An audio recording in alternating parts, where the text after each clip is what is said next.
Discovering the Deeper Aspects of the Tao. A complete chapter-by-chapter exploration by Ryan Franklin.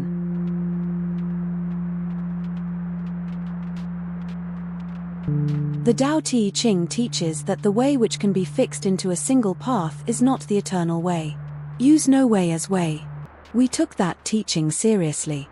Rather than presenting one interpretation and calling it correct, we examine every chapter through 4 classical lenses: philosophy, cultivation, Zen, and martial arts, because Laozi himself warned us against clinging to one perspective. Each lens reveals truths the others cannot see. Together, they uncover possibilities that no single reading ever could. This is the Tao Te Ching. Read the way it asks to be read, with an open mind, from every angle, holding nothing fixed.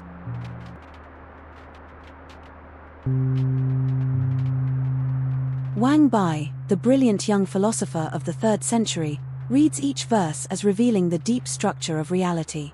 The relationship between being and non-being, form and emptiness. Heshang Gong, the hermit by the river, reads the same words as a manual for inner cultivation. Breath, energy, meditation, and the transformation of the self.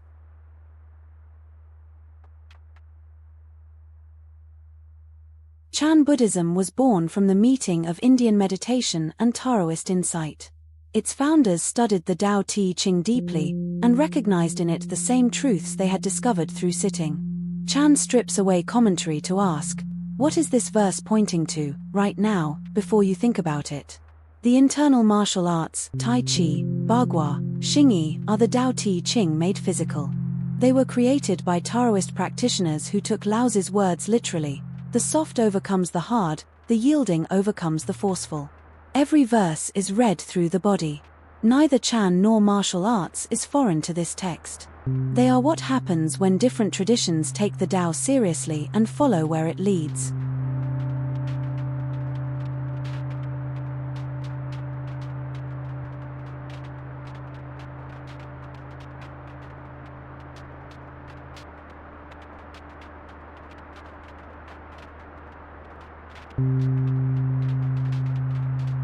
The Tao that can be spoken is not the eternal Tao. The name that can be named is not the eternal name. Nameless, the origin of heaven and earth. Named, the mother of 10,000 things. Free from desire, perceive the mystery. Caught in desire, see only the manifestations. These two spring from one source but differ in name. Both are called profound. Profound and again profound. The gateway of all wonders. Tao. The way, ineffable cosmic principle, both path and source, that which cannot be captured yet pervades all. Chang. Eternal, constant, what endures beyond the flux of names and forms, the unchanging within change. Ming.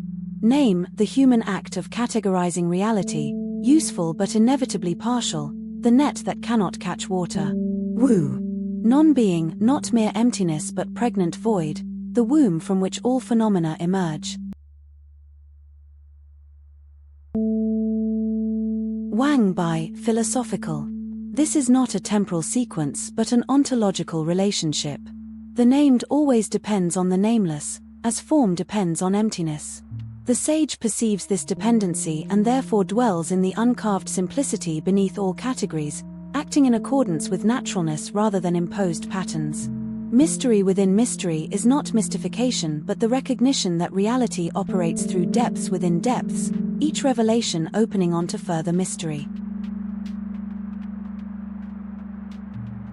Heshang Gong, cultivation.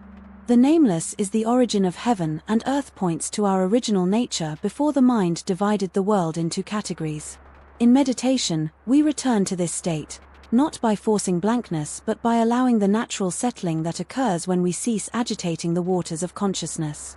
The named is the mother of 10,000 things, acknowledges our necessary engagement with the world of form. The balance between desirelessness and desire is not about extinguishing all wants but about cultivating the capacity to hold desire lightly, observing how it colors our perception. Through this practice, we become vessels for the Tao's nurturing power. Bodhidharma Chan, Zen. This is not paradox for its own sake but direct pointing to what lies before thinking. The nameless is original mind awareness before it splits into observer and observed. The named is the 10,000 things that arise when mind moves. But here is the secret the verse reveals: these two spring from one source.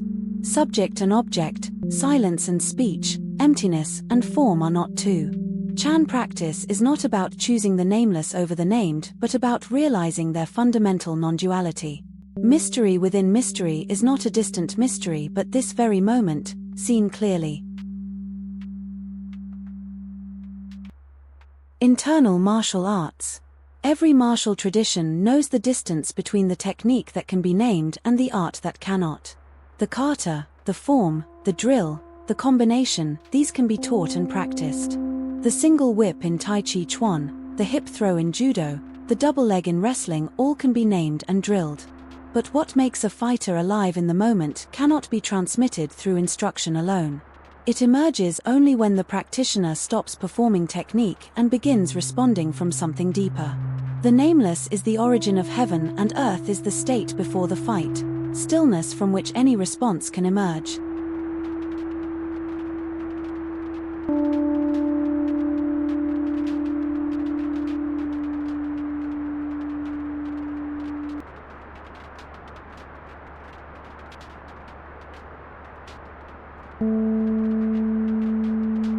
Watch the complete chapter-by-chapter deep dive. The full 2-hour 22-minute movie is available on the channel. Link in the description.